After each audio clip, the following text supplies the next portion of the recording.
नमस्कार, मैं हूं अनुराधा प्रसाद। आप देख रहे हैं इतिहास गवाह है बंगाल स्पेशल।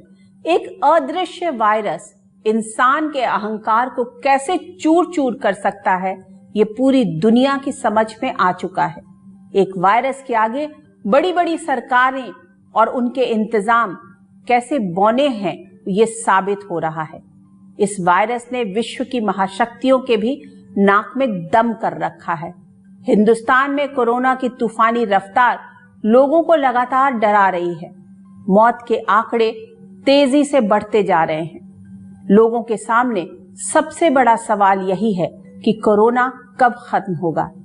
इस मुश्किल वक्त में सावधानी, साहस, संयम के साथ आगे बढ़ने और एक दूसरे को सहयोग करने की जरूरत है। कोरोना के बढ़ते मामलों के बीच बंगाल का चुनाव भी आखिरी दौर की ओर बढ़ रहा है। कल मैंने आपको दिखाया था कि ममता बनर्जी ने कैसे बंगाल में वामपंथियों का 3 दशक पुराना किला ध्वस्त किया और ममता राज में बंगाल के लोगों के सपने कितने पूरे हुए। आज दिखाऊंगी बंगाल में बीजेपी ने कैसे बदला राजनीतिक समीकरण। ममता और मोदी की महाभारत का क्या होगा क्लाइमैक्स।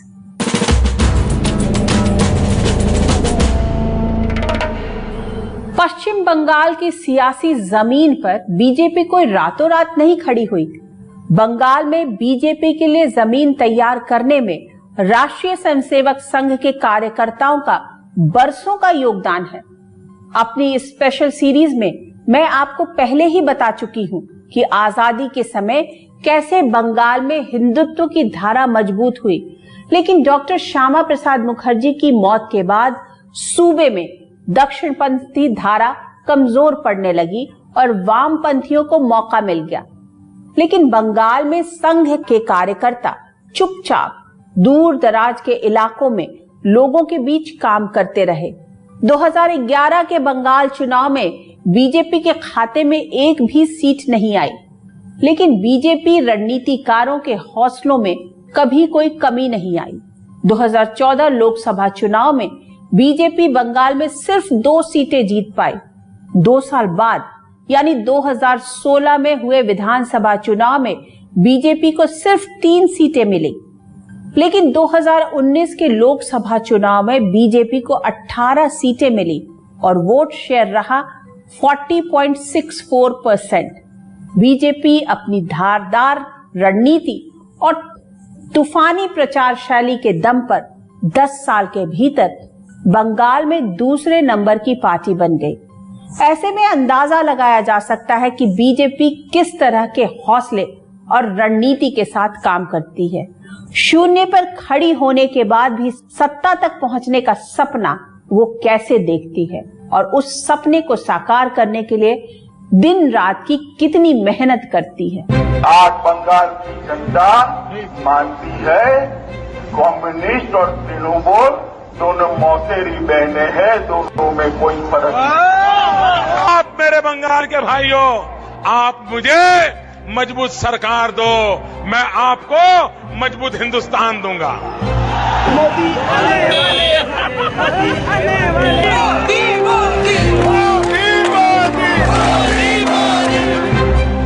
नरेंद्र मोदी और अमित शाह अच्छी तरह जानते हैं कि सियासी विरोधियों की जड़ें कैसे हिलाई।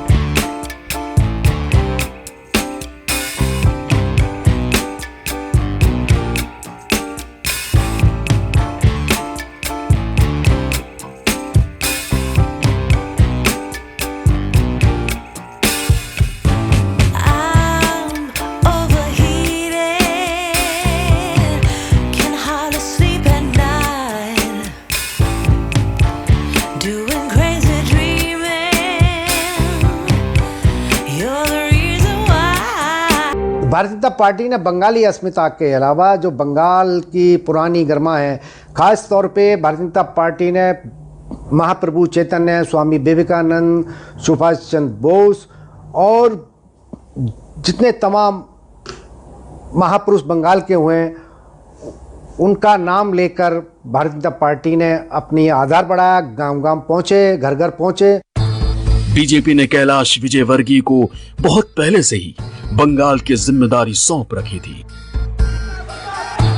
दिलीप घोष, राहुल सिन्हा और बाबुल सुप्रियो जैसे कई नेता बहुत पहले से भारत माता की जय और जय श्री राम के जयकारे के साथ लोगों को बीजेपी से जोड़ने में लगे हुए थे।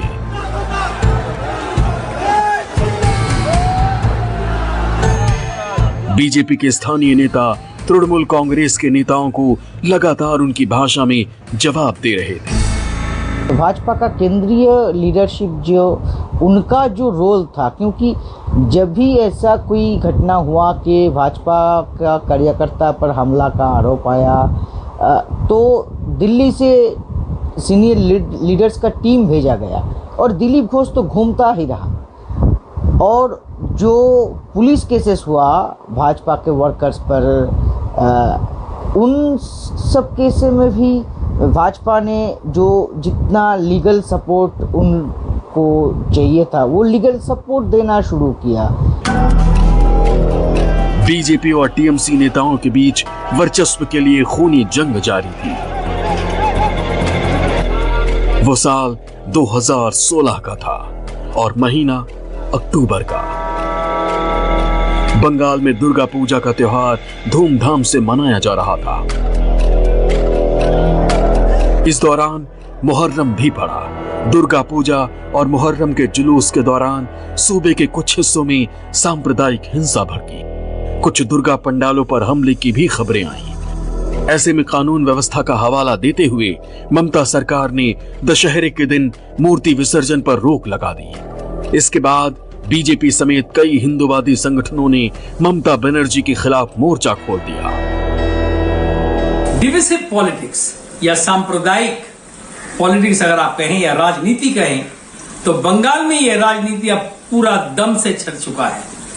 ममता बनर्जी का दुर्गा पूजा के विसर्जन पे बैन लगाना मेरे मुताबिक एक बहुत ही गलत डिसीजन था। यह अपीजमेंट लोगों को पसंद नहीं आया और बीजेपी ने अपना चाल यहीं से सीधना शुरू किया और कहीं ना कहीं ये ममता बनर्जी के लिए भारी पड़ गया। दुर्गा पूजा के अंदर मां दुर्गा की मूर्ति के विसर्जन नहीं करने देते हैं। बीजेपी ने पूरी आक्रामकता के साथ ममता सरकार पर मुस्लिम तुष्टीकरण का आरोप जड़ना शुरू किया। सरस्वती पूजा स्कूलों में बंद कर दी गई, होना चाहिए क्या? बंगाल की राजनीति में जय मां दुर्गा, जय मां काली के साथ साथ जय श्री राम और जय बजरंग बली का जयकारा भी जोर शोर से सुनाई देने लगा। अगर हम देखें तो ममता बनर्जी की तुष्टीकरण की नीति के कारण और ख़ास तौर पे जिस तरह से पश्चिम बंगाल में मुस्लिम आबादी बहुत तेज़ी से बढ़ी है, उसे लेकर भी भारतीय जनता पार्टी ने मुद्दा बनाया है। और इस बार के विधानसभा चुनाव में ये हिंदू मुस्लिम का जो समीकरण है, इसको लेकर भी ध्रुवीकरण की राजनीति तेज हुई। देखते ही देखते बंगाल में पंचायत चुनाव की घंटी बज गई। वो साल 2018 का था। सूबे के पंचायत चुनाव में जमकर हिंसा हुई। वरिष्ठ पत्रकार रास बिहारी ने अपनी किताब बंगाल वोटों का खूनी लूट तंत्र में लिखा है कि तृणमूल कांग्रेस के कार्यकर्ताओं द्वारा सरेआम कत्लेआम के कारण विरोधी दलों के कार्यकर्ताओं का गांवों से पलायन, महिलाओं और बच्चों पर हमले, घरों पर बमबाजी, आगजनी और लूटपाट के दम पर पंचायत की 34% सीटों पर निर्विरोध कब्जा कर लिया गया। पंचायत के चुनाव में जो वायलेंस हुआ था, अगर कुछ जगह में उसका मुकाबला किसी ने कर पाया तो वो भाजपा ही था। और इसलिए 18 के पंचायत चुनाव के बाद रिजल्ट के बाद दिखा गया कि टीएमसी से सबसे नजदीक तो भाजपा ही है। 2018 के पंचायत चुनाव में बीजेपी को शुभ संकेत मिलने लगे। 30% वोटों के साथ बीजेपी बंगाल में चौथे नंबर की पार्टी से दूसरे नंबर की पार्टी बन चुकी थी।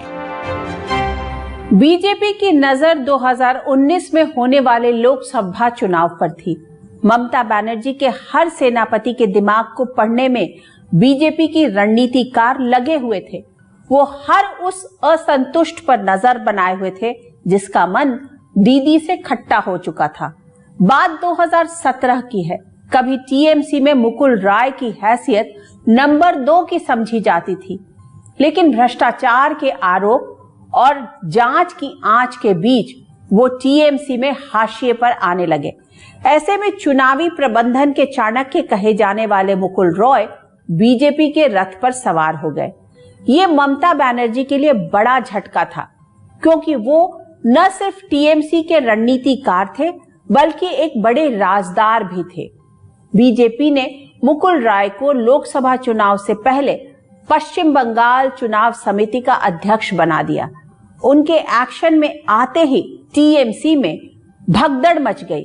अनुपम हजारा, शंकु देव पांडा, सौमित्र खान और अर्जुन सिंह जैसे नेता लोकसभा चुनाव से पहले ही बीजेपी से जुड़ गए। टीएमसी के बागियों ने बीजेपी का पाला मजबूत कर दिया।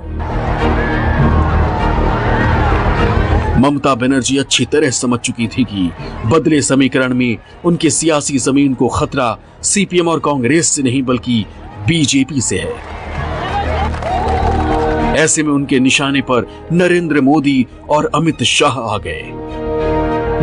वो केंद्र की मोदी सरकार पर राजनीतिक बदले की भावना से काम करने का आरोप जड़ने लगी। 3 फरवरी 2019 कोलकाता के धर्मतल्ला इलाके में मुख्यमंत्री ममता बनर्जी धरने पर बैठ गई। दरअसल कोलकाता में तत्कालीन पुलिस कमिश्नर राजीव कुमार के घर शारदा चिटफंड घोटाले की जांच के सिलसिले में पूछताछ के लिए सीबीआई टीम गई थी। कहा जाने लगा कि सीबीआई आईपीएस राजीव कुमार को गिरफ्तार कर सकती है। कोलकाता में इस मुद्दे पर हाई वोल्टेज ड्रामा हुआ। पुलिस कमिश्नर राजीव कुमार के समर्थन में मुख्यमंत्री ममता बनर्जी ने 3 दिनों तक धरना दिया। ये उसी धरने की तस्वीर है। हम गवर्नमेंट का खिलाफ में, जो गवर्नमेंट हमारा फेडरल स्टेट में काम नहीं करने दे रहा है, हमको पूरा इंटरफेरेंस कर रहा है, हमको रुपया ठीक से नहीं देते हैं, हमारा लोगों को तंग कर रहा है, हमारा ऑफिसर को तंग कर रहा है, हमारा मीडिया को तंग कर रहा है, हमारा फिल्म इंडस्ट्री को तंग कर रहा है, हमारा इंडस्ट्रियलिस्ट को तंग कर रहा है, हमारा फार्मर्स को तंग कर रहा है। इसी के लिए मेरे को दिल बहुत रो रहा था। ममता बनर्जी की केंद्र सरकार से रिश्तों में कड़वाहट लगातार बढ़ती जा रही थी। ममता एक और केंद्र सरकार पर बंगाल के साथ भेदभाव का आरोप लगाने लगी तो मोदी सरकार कहती कि दिल्ली से भेजा गया पैसा बंगाल के लोगों तक नहीं पहुंच रहा है। ममता बनर्जी ने मोदी सरकार की आयुष्मान योजना को भी बंगाल में लागू करने से मना कर दिया। ममता सरकार ने बंगाल में केंद्रीय योजनाओं के नाम बदल दिए। मसलन केंद्र की दीनदयाल उपाध्याय अंत्योदय योजना का बंगाल में नाम आनंद धारा हुआ। स्वच्छ भारत अभियान का नाम बदलकर मिशन निर्मल बांग्ला हुआ। दीनदयाल उपाध्याय ग्राम ज्योति योजना हो गई सबर घरे आलो। राष्ट्रीय ग्रामीण आजीविका मिशन बन गई राज्य ग्रामीण आजीविका मिशन। प्रधानमंत्री ग्राम सड़क योजना का नाम कर दिया गया बांग्लार ग्राम सड़क योजना। प्रधानमंत्री ग्रामीण आवास योजना बन गई बांग्लार गृह प्रकल्प योजना। नरेंद्र मोदी और ममता बनर्जी के बीच तीखे प्रहारों का सिलसिला बदस्तूर जारी रहा। लोकसभा चुनाव के दौरान मोदी ने ममता बनर्जी पर परिवारवाद का आरोप लगाया।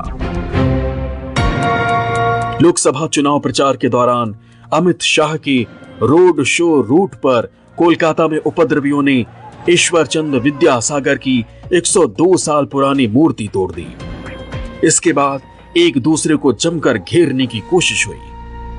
কেন বিজেপির গুন্ডারা এসে কলকাতা বিশ্ববিদ্যালয়ের উপর চড়াও হয় এবং কলেজ বিদ্যাসাগর কলেজের উপর চড়াও হয়। वोट बैंक की राजनीति करने के लिए इतने लब्ध प्रतिष्ठ शिक्षा शास्त्री के पुतले को तोड़ना, मैं मानता हूं टीएमसी की उल्टी गिनती शुरू हो चुकी है। बीजेपी बंगाल के लोगों को यकीन दिलाने में जुटी रही कि ममता बनर्जी की नीतियों की वजह से सूबे की तरक्की के दरवाजे बंद हैं। बीजेपी की अगुवाई में न सिर्फ सोनार बांग्ला का सपना साकार होगा, बल्कि बांग्ला की संस्कृति भी पूरी तरह से सुरक्षित रहेगी। 2019 के लोकसभा चुनाव के नतीजों ने ममता बनर्जी के टेंशन कई गुना बढ़ा दी। सूबे की 42 सीटों में से 22 सीटें जीतकर टीएमसी नंबर 1 की पार्टी बनी हुई थी, लेकिन 5 साल में ही बीजेपी की सीटें 2 से बढ़कर 18 पर पहुंच गईं। वोट शेयर भी 40% से अधिक था।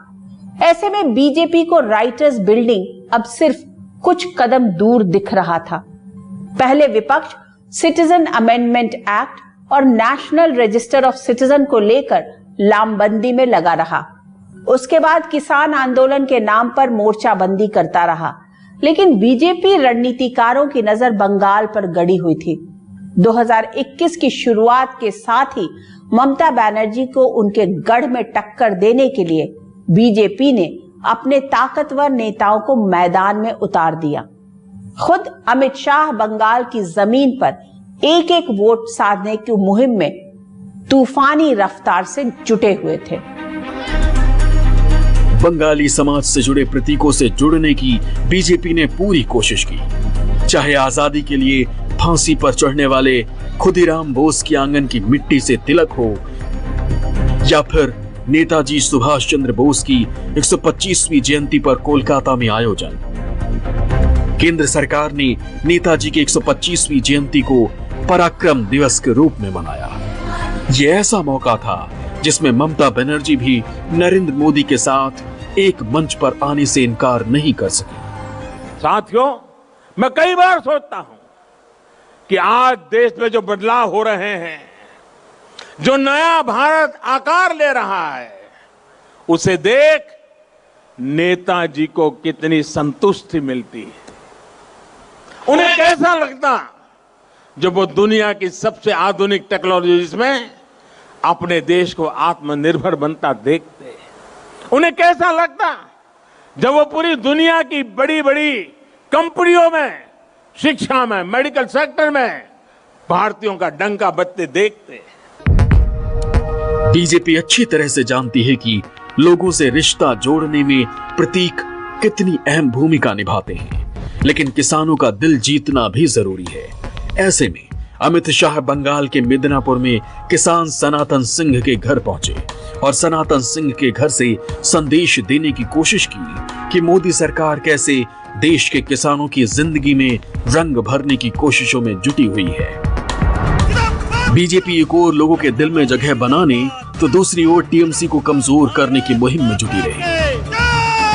बीजेपी अब टीएमसी में नाराज चल रहे शुभेंदु अधिकारी की ओर देख रही थी, जिनका पूर्वी मिदनापुर की कम से कम 35 सीटों पर प्रभाव माना जाता है। शुभेंदु अधिकारी भी अपने कई समर्थक विधायकों के साथ बीजेपी के जहाज पर सवार हो गए, तो बीजेपी ने उन्हें नंदीग्राम में ममता बनर्जी के खिलाफ उम्मीदवार बना दिया। जिस नंदीग्राम आंदोलन से ममता के लिए बंगाल की सत्ता का दरवाजा खुला, उस नंदीग्राम आंदोलन में शुभेंदु ममता बनर्जी के मुख्य रणनीतिकार और सेनापति थे। लेकिन 2021 में शुभेंदु नंदीग्राम के रण में ममता बनर्जी का रास्ता रोके खड़े थे। नंदीग्राम विधानसभा क्षेत्र में नामांकन के बाद ममता बनर्जी के पैर में चोट लग गई। इस चोट पर जमकर राजनीति हुई। व्हीलचेयर से ममता टीएमसी के लिए चुनाव प्रचार करने लगी। बैटल ऑफ बंगाल में वोटों के ध्रुवीकरण के लिए भी जमकर दांव पेच आजमाए गए। दरअसल बंगाल की आबादी में मुस्लिम वोटरों की तादाद करीब 28% है। माना जाता है कि मुस्लिम वोटों का बड़ा हिस्सा ममता बनर्जी की पार्टी के खाते में जाता रहा है, लेकिन इस बार लेफ्ट और कांग्रेस के साथ गठबंधन में पीरजादा अब्बास सिद्दीकी की पार्टी इंडियन सेक्युलर फ्रंट भी है।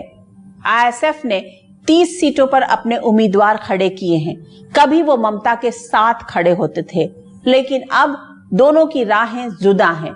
मुस्लिमों की तरह ही मतुआ समुदाय भी किसी का पलड़ा भारी और हल्का करने की ताकत रखता है।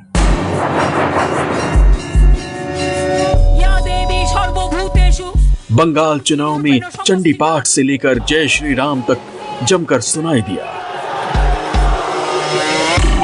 गोत्र से लेकर जाति तक बताने में कोई कसर नहीं छोड़ी गई। बंगाल में मुस्लिम वोटों के बिगड़े समीकरणों की गूंज भी चुनाव प्रचार में सुनाई दी। अभी हाल ही में आपने कहा कि सभी मुसलमान एक हो जाओ, वोट बंटने मत दो। दीदी, आप ये कह रही है, इसका मतलब है कि आपको यकीन हो गया है कि मुस्लिम वोट बैंक की आपकी जो ताकत आप मानती थी, वो मुस्लिम वोट बैंक भी आपके हाथ से निकल गया है। मुस्लिम भी आपसे दूर हो गए हैं। বিজেপির তিনটে বন্ধু আছে, দুটো, একটা সিপিএম একটা কংগ্রেস, আর একটা কি জুটেছে, জীবনে করেনি, জীবনে মানুষকে দেখেনি, জীবনে করেনি। সংখ্যালঘুর ভোট কাটতে আসছে, তিনি নাকি হঠাৎ করে বিজেপির টাকায় সংখ্যালঘুর নেতা হয়ে গেছে। কত বড় নেতা, কোথায় ছিলি রে ভাই? নেতা না নেতা, কোথা থেকে এলি?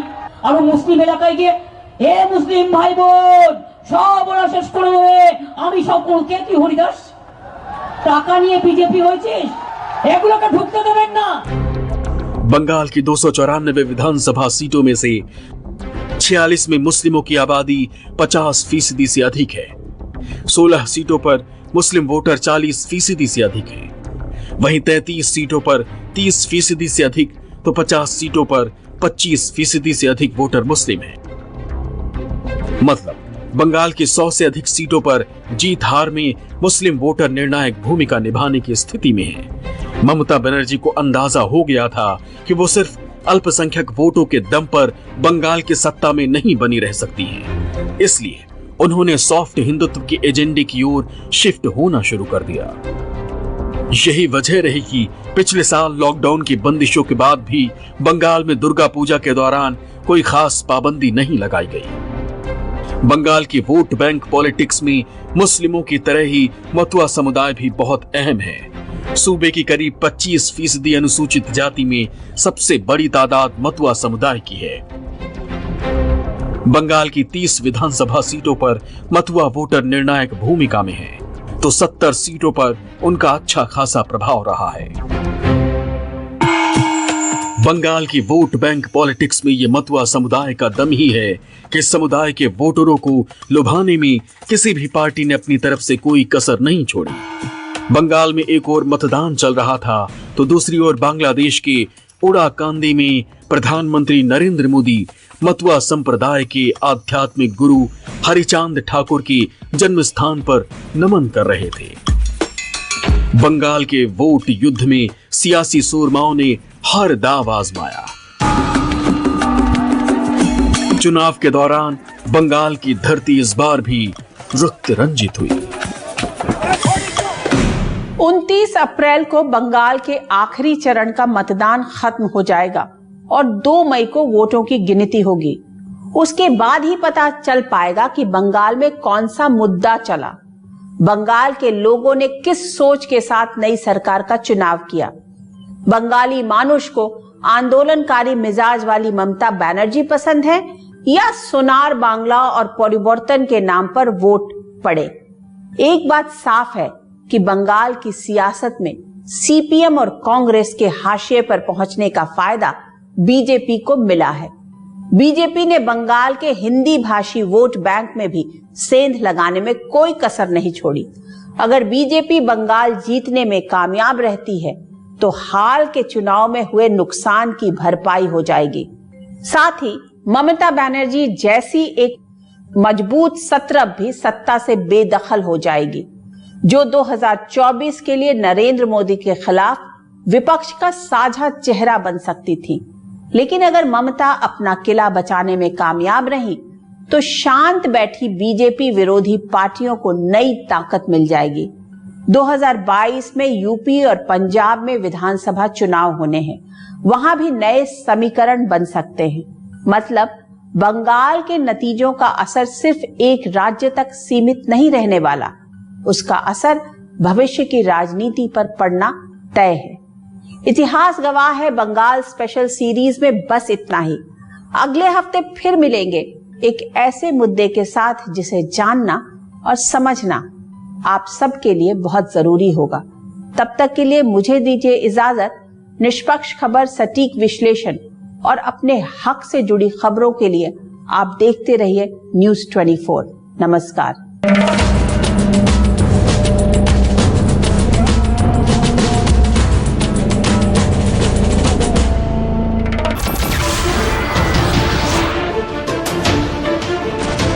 नमस्कार, मैं हूं मानक गुप्ता।